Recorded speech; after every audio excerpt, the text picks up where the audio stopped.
Salut les passionnés de moto, aujourd'hui je vais vous montrer comment démonter le carburateur de la Honda NTV 650. Et voilà les outils dont nous aurons besoin. Une petite lampe de poche puissante, une clé en T de 10 mm ou une douille de 10, une clé mix de 7 mm, un tournevis cruciforme Philips de taille 2, plusieurs tournevis plats de tailles différentes, et notre petit outil spécial qui est un petit crochet plié à partir d'un trombone. Je vous expliquerai son utilité dans la vidéo plus tard.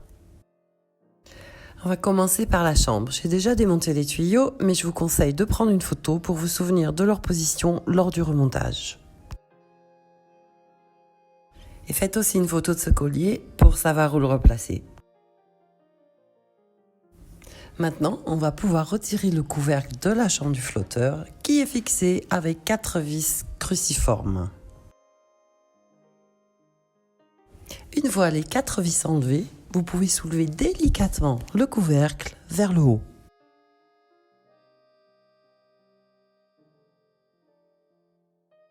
On voit ici que quelqu'un a collé le couvercle et le joint de la chambre du flotteur avec un mastic d'étanchéité. Ces résidus doivent être éliminés. On peut maintenant retirer le flotteur, il est fixé ici sur une petite tige. Et vous poussez la petite tige sur le côté pour l'enlever.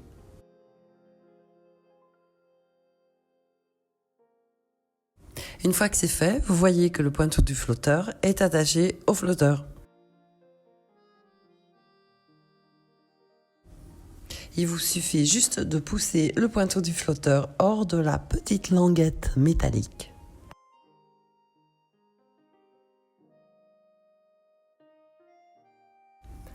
On va maintenant passer à la valve d'alimentation et comme elle est vissée, on aura besoin de la clé en T de 10 mm ou d'une douille. Et elle doit être très fine pour pénétrer dans cet espace étroit.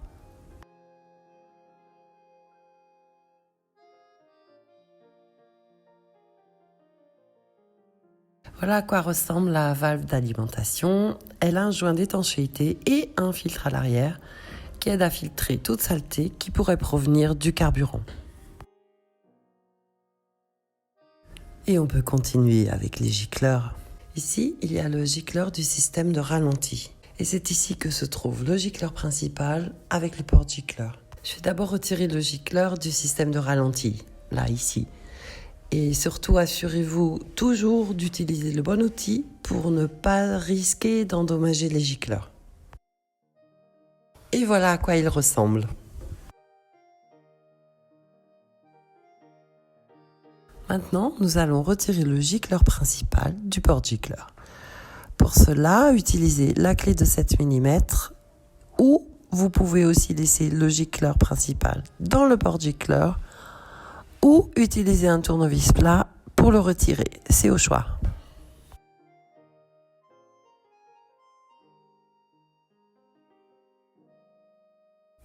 Voilà à quoi ressemble le gicleur principal. Et maintenant, nous allons retirer le porte-gicleur avec la clé plate de 7 mm. Et voilà à quoi il ressemble. Continuons ici sur le côté avec le couvercle de la soupape de coupure d'air. Sous cette vis, il y a une pièce qui maintient fermement le tout. Pendant que vous dévissez le couvercle, maintenez-le bien avec votre doigt car il y a un petit ressort assez fort en dessous.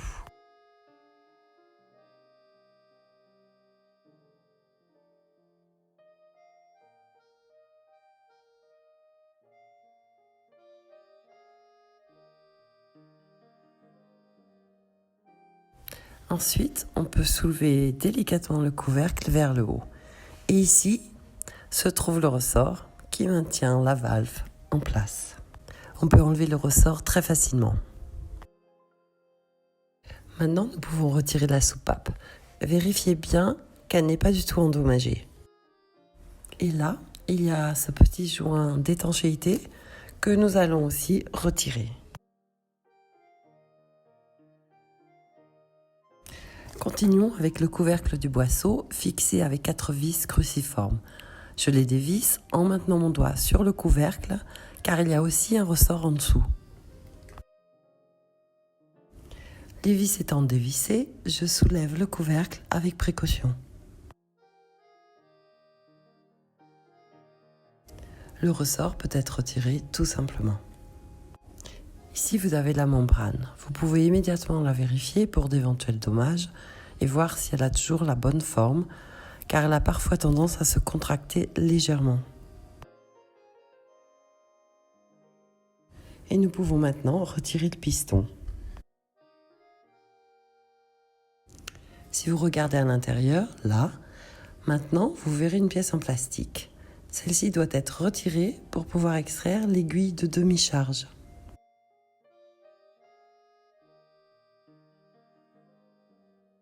Pour le faire, vous aurez besoin d'un tournevis cruciforme pour déverrouiller cette pièce en plastique.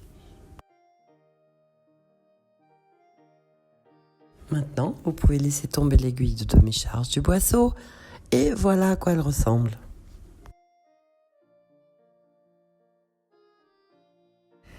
Nous allons maintenant passer à la vis de mélange que vous trouverez ici. Pour pouvoir retirer la vis de mélange, nous avons besoin d'un tournevis plat car les rainures ne sont pas assez profondes pour un tournevis cruciforme.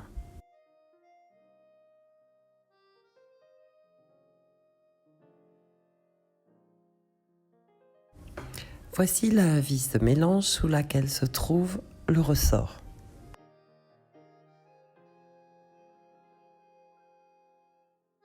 Maintenant, nous avons besoin de notre petit crochet plié, fait à partir d'un trombone, pour sortir les petites pièces restantes.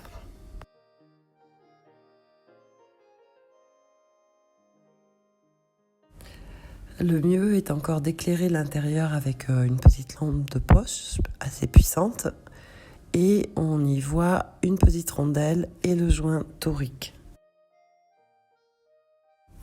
Voilà déjà la rondelle et maintenant il ne reste plus qu'à sortir le joint torique.